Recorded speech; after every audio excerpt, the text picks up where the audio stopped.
জয় শ্রীকৃষ্ণ। রাধে রাধে। বন্ধুরা, কিছুক্ষণের মধ্যেই শুরু হচ্ছে বছরের সর্বশ্রেষ্ঠ মাঘী পূর্ণিমা।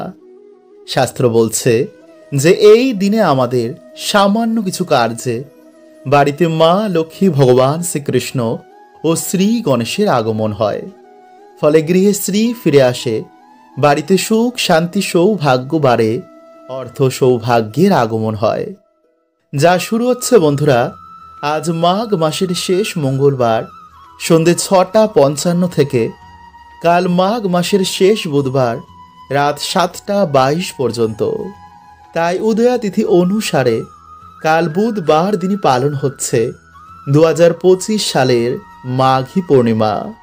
শাস্ত্র বলছে যে এই মাসের শেষ বুধবারে এই মহা পূর্ণিমার যোগে যারা এই সামান্য জিনিসটি খায় তারা সুস্থ ও ভাগ্যশালী হয়। এছাড়া এই দিনে যারা বাড়িতে এই সামান্য জিনিসটি নিয়ে আসে, সকালে ঘুম থেকে উঠে যারা এই জিনিসের দর্শন করে এই শব্দটি বলে, বা মানিব্যাগ বা আলমারিতে যারা এই সামান্য জিনিসটি এই দিনে রাখে, তাদের জীবনে ভগবান শ্রীকৃষ্ণ, মা লক্ষ্মী ও শ্রী গণেশের কৃপায় অর্থ সুখ শান্তি সৌভাগ্যে বাড়ি ভরে ওঠে। এছাড়া বন্ধুরা আপনাদের কিছু বিশেষ টোটকা আমি জানাবো, যা যদি এই দিনে আপনারা পালন করতে পারেন তো ভগবানের কৃপায় আপনাদের নতুন মাস দারুণ কাটবে। তাই অবশ্যই বন্ধুরা আপনারা ভিডিওটি পুরো দেখবেন।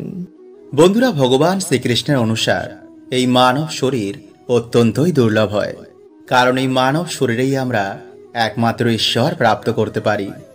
তাই যদি আমরা শাস্ত্রের অনুসার কিছু নিয়ম পালন করি তো অবশ্যই বন্ধুরা আমরা জীবনে সুখ সমৃদ্ধি প্রাপ্ত করব। কারণ বন্ধুরা আমরা জন্ম নিতেই আমাদের ওপর 3টি ঋণ চেপে যায়, আর সেটি হলো পিতৃঋণ, দেবতা ঋণ আর এই প্রকৃতির ঋণ। তাই এর থেকে মুক্তি পাওয়ার জন্য প্রত্যেক দিন মানুষের কিছু কর্ম করা উচিত।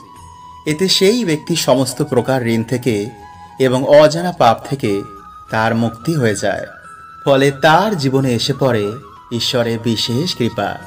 তাই আজকের ভিডিওতে বন্ধুরা আমরা জানব যে ভগবান শ্রীকৃষ্ণের অনুসার মানুষ যদি প্রত্যেক দিনই জিনিসের দর্শন করে তো তার জীবন থেকে দুঃখ, দরিদ্রতা, রোগ ব্যাধি এই সব কিছুর নাশ হয়।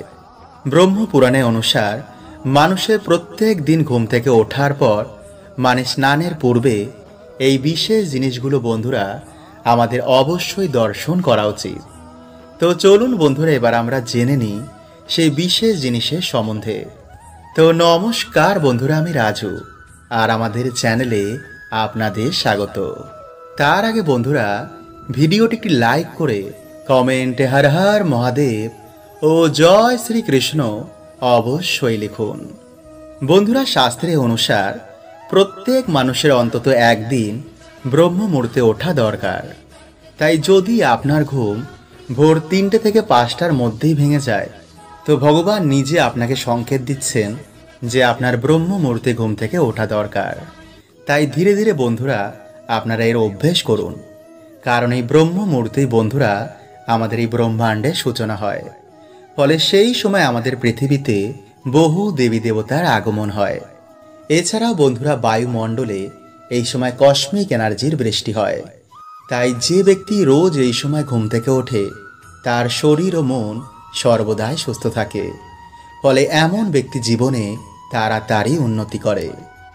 যে বাড়িতে প্রত্যেক দিন ব্রহ্ম মুহূর্তে ভগবানের পুজো আরাধনা করা হয় সেই বাড়িতে সাক্ষাৎ মা লক্ষ্মী নিবাস করেন। নাম্বার 2, ঘুম থেকে উঠেই যে ব্যক্তি নিজের হাতকে এইভাবে দেখে, হাতের ওপরের ভাগে মা লক্ষ্মী, হাতের মাঝখানের ভাগে মা সরস্বতী এবং হাতের নিচের ভাগে ভগবান শ্রীকৃষ্ণকে স্মরণ করে সে তার জীবন শুরু করে তো জীবনে মা লক্ষ্মী, মা সরস্বতী ও ভগবান শ্রীকৃষ্ণের কৃপায় তার সব কাজেই সফলতা প্রাপ্ত হয়। মা লক্ষ্মীর কৃপায় সে ধন সম্পত্তি প্রাপ্ত করে, মা সরস্বতীর কৃপায় সে বিদ্যা বুদ্ধি প্রাপ্ত করে, আর ভগবান শ্রীকৃষ্ণের কৃপায় সে সব দুঃখ থেকে মুক্তি পেয়ে যায়। নাম্বার 3, ঘুম থেকে উঠেই মাটিতে পা দেওয়ার আগে আমাদের ভূমাতার কাছে এর জন্য ক্ষমা চাওয়া উচিত। ভূমাতাকে বলা উচিত, হে বিষ্ণু পত্নী, আমাদের এই কার্যের জন্য মাতা তুমি আমাদের ক্ষমা করে দিও এবং সকল দুর্ঘটনা থেকে মাতা তুমি আমাদের রক্ষা করো। হে মাতা, এই ধরাধামে আমাদের স্থান দেওয়ার জন্য তোমাকে অনেক অনেক ধন্যবাদ। আমরা জেনে না জেনে এই প্রকৃতির ওপর নানা রকম অত্যাচার করি, তাই সকল কার্যের জন্য মা তোমার কাছে ক্ষমা চাইছি। এরপরেই বন্ধুরা আপনারা আপনাদের জীবন শুরু করুন। নাম্বার 4, যারা সকালে ঘুম থেকে উঠেই ঈশ্বরের নাম ও জপ করেন তারা অবশ্যই কোমর অবধি ধুয়ে ভালো করে মুখ হাত পা ধুয়ে তারপরে ঈশ্বরের সামনে বসে শঙ্খ, ঘণ্টা, প্রদীপ, কাসর এই শুভ জিনিসের দর্শন করার পর ঈশ্বরের কাছে বসে আপনারা ঈশ্বরের নাম চিন্তন করুন। কারণ যেই দিন সকালে ঈশ্বরের নাম দিয়ে শুরু হয় সেই দিন এক আলাদাই আনন্দে কাটে। তাই এরপর মা বাবা, গুরুদেব ও সূর্য নারায়ণ দেবকে প্রণাম করে আপনি নিজের কার্যে যান। যে ব্যক্তি প্রত্যেক দিন এগুলি পালন করে তার জীবনের সমস্ত প্রকারের দোষ, বাধা এগুলিতে নাশ হয়ে যায়, ফলে সকল কাজেই সেই ব্যক্তি সফলতা প্রাপ্ত করে। তাই এই সময়ের মধ্যেই কিন্তু বন্ধুরা যে কার্যগুলি আপনাদের বলবো তা করার চেষ্টা করবেন। এবং বন্ধুরা এই দিনে আপনারা কিন্তু নদীতে স্নান, দান এবং পুণ্য এই কাজগুলি করার অবশ্যই চেষ্টা করবেন, কারণ এই দিনে এই কাজগুলির মাহাত্ম্য অনেক অনেক গুণ বেশি। মানা হয় এই দিনে কালো তিল কাউকে দান করতে পারলে তা অত্যন্তই শুভ মানা হয়। এছাড়াও এই দিনে পিঁপড়ে, পশু পাখি, গরিব কোনো মানুষদের এই দিনে যদি আমরা কোনো অন্ন দান করতে পারি তো বন্ধুরা এতে মানুষের দুর্ভাগ্য তো কাটেই এবং আর্থিক ভাগ্য খুলে যায়। তাই এই কাজগুলি বন্ধুরা আপনারা কিন্তু এই দিনে অবশ্যই করার চেষ্টা করুন। বন্ধুরা হিন্দু শাস্ত্র অনুসার এই দিনে বাড়িতে ভগবান সত্যনারায়ণ পুজো বা ভগবান শ্রীকৃষ্ণ রাধা রানীর পুজোর এক বিশেষ মাত্রা রয়েছে। মানা হয় এই দিনে বাড়িতে ভগবানের পুজো, নাম কীর্তনে মানুষের বহু গুণ দুর্ভাগ্যের নাশ হয়ে যায়। তাই এই দিনে অন্তত আপনারা একটি আসনে বসে ওম নমো নারায়ণের নম এই মন্ত্রটি আপনারা 108 বার জপ করবেন।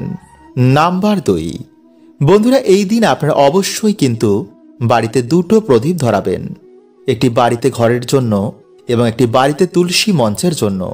এরপর আপনারা বাড়িতে যেমন সন্ধ্যা আরতি করেন, যেমন তুলসী মঞ্চে প্রদীপ দেখান, যেমন মায়ের পাঁচালি করেন, সবকিছুই করবেন।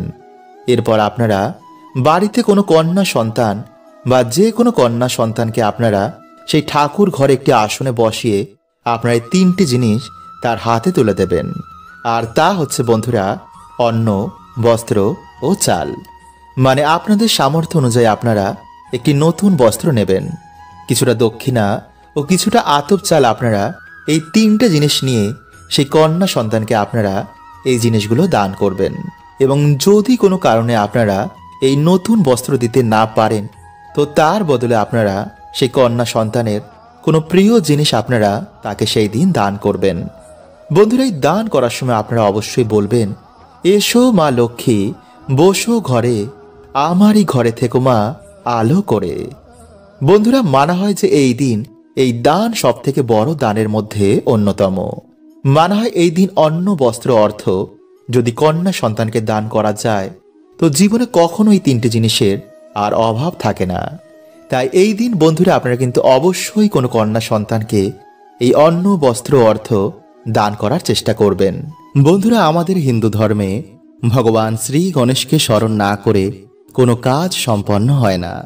শাস্ত্র বলছে যে ভগবান শ্রী গণেশের মন্ত্র জপ করলে মানুষের জীবনে কোনো প্রকারের অভাব থাকে না। সংসার এবং আধ্যাত্মিক জীবনে সেই ব্যক্তি সফলতা করেই, কারণ ভগবান শ্রী গণেশ হচ্ছেন প্রথম পূজ্য দেবতা এবং হিন্দু ধর্মের প্রধান 5 জন দেবতার মধ্যে অন্যতম। তাই যদি বন্ধুরা আপনারা যে কোনো বুধবার এই নিয়মগুলো আপনারা মেনে চলতে পারেন তো অবশ্যই বন্ধুরা আপনাদের জীবনে সৌভাগ্য তো আসবেই এবং আপনাদের মনোবাসনা কিন্তু অবশ্যই পূর্ণ হয়ে যাবে। তাই ভক্তি মনে বন্ধুরা আপনারা ভিডিওটি অবশ্যই পুরো দেখুন এবং ভিডিওটি বন্ধুরা আপনারা একটি লাইক করে কমেন্টে আপনারা বলুন জয় শ্রী গণেশের জয়। নাম্বার 1, বন্ধুরা ভগবান শ্রী গণেশের বার হচ্ছে বুধবার। তাই এই দিনে অবশ্যই কিন্তু আপনারা বাড়িতে ভগবান শ্রী গণেশের পুজো অর্চনা দিতে কিন্তু একদম ভুলবেন না। কারণ ভগবান শ্রী গণেশকে বিঘ্নহর্তা বলা হয়েছে। তার কৃপায় বড় বড় বাধা, বড় বড় দুর্ভাগ্য নাশ হয়ে যায়। শাস্ত্র বলছে যে বাড়িতে ভগবান শ্রী গণেশের পুজো অর্চনা করা হয় না, তার নাম স্মরণ করা হয় না, সেই বাড়িতে কোনো দেবদেবীর কৃপা বা সেই বাড়িতে কোনো দেবদেবী কখনো বাস করেন না। কারণ সকল দেবতা মিলে ভগবান শ্রী গণেশকে বরদান দিয়েছিলেন যে প্রথম পূজ্য হওয়ার। তাই এই দিনে বন্ধুরা আপনারা স্নান করে পরিষ্কার জামা কাপড় পরে বাড়িতে একটি ভগবান শ্রী গণেশের নামের একটি প্রদীপ ধরাবেন। এরপর আপনারা আপনাদের সাধ্য অনুযায়ী যে কোনো লাল ফুল, লাড্ডু এবং 11টি দুব্বা দিয়ে ভগবানের পুজো করুন। যদি বাড়িতে আপনাদের ভগবানের মূর্তি না থাকে তো ভগবান শ্রী গণেশকে স্মরণ করে মা লক্ষ্মীর চরণে বা সে প্রদীপের পাশে আপনারা তা রেখে দিন। নাম্বার 2, বন্ধুরা এরপর আপনারা হাত জোর করে ভগবানকে বাড়িতে আসার আপনারা অবশ্যই আমন্ত্রণ জানান। আপনাদের দুঃখ কষ্ট, আপনাদের যা মনোবাসনা রয়েছে ভগবানকে জানান এবং তারপর আপনারা ভগবান শ্রী গণেশের যে কোনো মন্ত্র আপনারা 11 বার জপ করুন। নাম্বার 3, বন্ধুরা যদি আমাদের ওপর একবার ভগবান শ্রী গণেশের আশীর্বাদ এসে পড়ে তো কখনো কিন্তু আমাদের মান সম্মান এবং অর্থের জন্য আর পিছনে করে দেখতেও হবে না। তাই বন্ধুরা যে কোনো বুধবার আপনারা দিনে অথবা রাতে হোক, আপনারা যে কোনো সময় ভগবানের পুজো করার পর আপনারা 3টে হলুদ এবং একটি 1 টাকার কয়েন হাতে নিয়ে আপনারা ওম শ্রী গণেশায় নমঃ এই মন্ত্রটি আপনারা 108 বার বা 11 বার জপ করে ভগবানের শ্রী চরণে তা রেখে দিন এবং পরের বুধবার আপনারা একটি লাল কাপড়ে তা বেঁধে আপনাদের বাড়ির আলমারি, সিন্দুক বা যে কোনো টাকা রাখার জায়গায় আপনারা তা রেখে দিন। এবং যখন বন্ধুরা আপনারা কোনো শুভ কাজে যাবেন সেই হলুদের পোটলাটি নিয়ে কিন্তু আপনারা অবশ্যই যান। দেখবেন বন্ধুরা সেই কাজে আপনারা অবশ্যই সফলতা পাবেন। এছাড়া বন্ধুরা বুধবার দিন গোমাতাকে অন্ন দান করলে, পশু পাখির সেবা করলে পরম সৌভাগ্যের প্রাপ্তি হয়। বন্ধুরা এই মাসের যে কোনো দিন স্নান করে তুলসী গাছের কাছে গিয়ে আপনারা জল অর্পণ করে তুলসী মাকে প্রণাম করে নিজেদের মনোবাসনা বলে মায়ের অনুমতি নিয়ে একটি শিকড় আপনারা সামান্য তুলে এনে ভালো করে গঙ্গা জল দিয়ে ধুয়ে ঠাকুরের আসনে রেখে একটি প্রদীপ জ্বালিয়ে মা তুলসী দেবীর আপনারা পুজো অর্চনা করুন এবং তারপর আপনারা একটি আসনে বসে নিজের মনোবাসনা বলে 108 বার ওম ভগবতে বাসুদেবায় নমঃ বা হরে কৃষ্ণ মহামন্ত্র আপনারা জপ করে সেই শিকড়টিকে আপনারা প্রণাম করে একটি লাল সুতোর মধ্যে আপনারা তা বেঁধে আপনাদের গলায় বা হাতের মধ্যে পড়তে পারেন, বা গলায় আপনাদের চেনে বা হাতের ব্রেসলেটের মধ্যে আপনারা সেই শিকড় সমেত সেই লাল সুতোটি আপনারা বাঁধতে পারেন। অথবা এই শিকড়টি আপনারা পুজো অর্চনা করার পর আপনাদের ঠাকুর ঘরে সারা দিন তা রেখে দেবেন এবং পরের দিন আপনারা সেই শিকড়টিকে তুলে কোনো হলুদ কাপড়ের মধ্যে আপনারা তা বেঁধে আপনাদের মানি ব্যাগ বা যে কোনো আপনারা যেখানে টাকা পয়সা রাখেন সেখানে রেখে দিতে পারেন। নাম্বার 2, রাম এবং কৃষ্ণ তুলসী। বন্ধুরা ভগবান শ্রীকৃষ্ণের অত্যন্ত প্রিয় হচ্ছে এই তুলসী পত্র।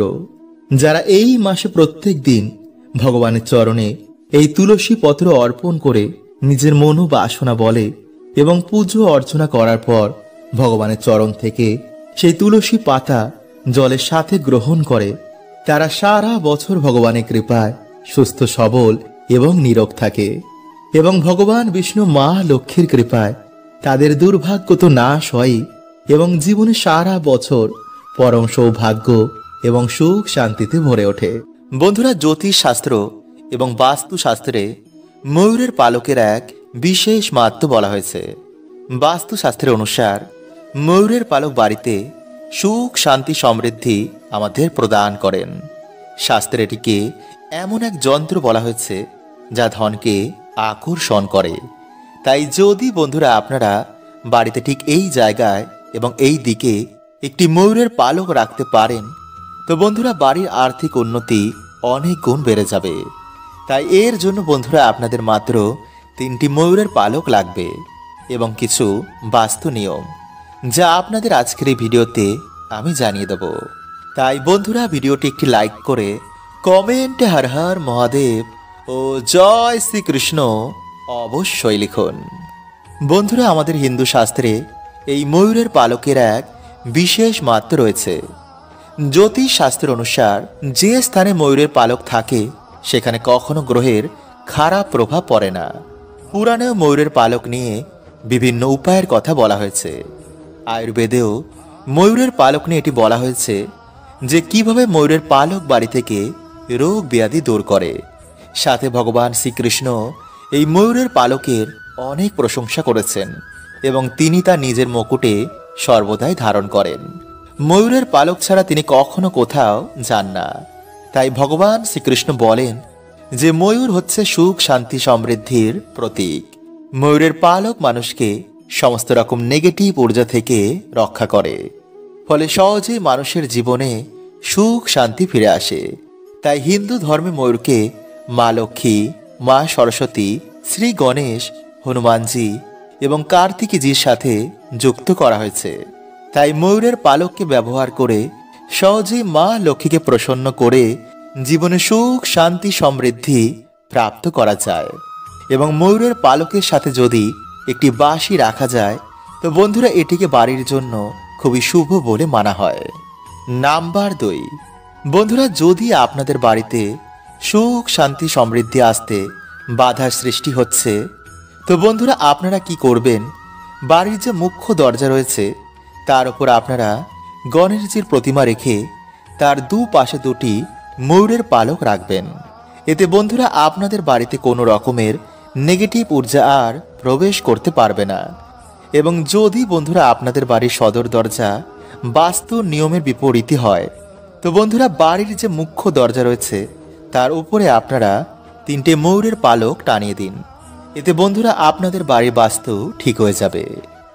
নাম্বার 3, বন্ধুরা যদি আপনাদের ওপর গ্রহের খারাপ দৃষ্টি চলে, রোগ ব্যাধি যদি আপনাদের ঘিরেই থাকে, কিছুতেই যদি বাড়িতে উন্নতি না হয়, তো বন্ধুরা আপনারা একটি ময়ূরের পালক নিয়ে তাতে গঙ্গা জল ছিটিয়ে বা শুদ্ধ জল ছিটিয়ে ভগবান শ্রীকৃষ্ণের নাম নিয়ে বাড়িতে এমন জায়গায় রেখে দিন যেখানে কেউ সে জিনিসটিকে দেখতে না পায়। নাম্বার 4, পড়াশোনায় কিছুতেই মন লাগে না। বন্ধুরা যাদের পড়াশোনায় একদমই মন বসছে না বা পড়া মুখস্থ থাকছে না, তারা কি করবেন, একটি ময়ূরের পালক নিয়ে তাতে গঙ্গা জল ছিটিয়ে মা সরস্বতীর পায়ের কাছে রেখে দিন। পরের দিন আপনারা সেই ময়ূরের পালকটিকে নিজের বইয়ের মধ্যে রেখে দিন। এতে আপনাদের পড়াতে অবশ্যই মন বসবে।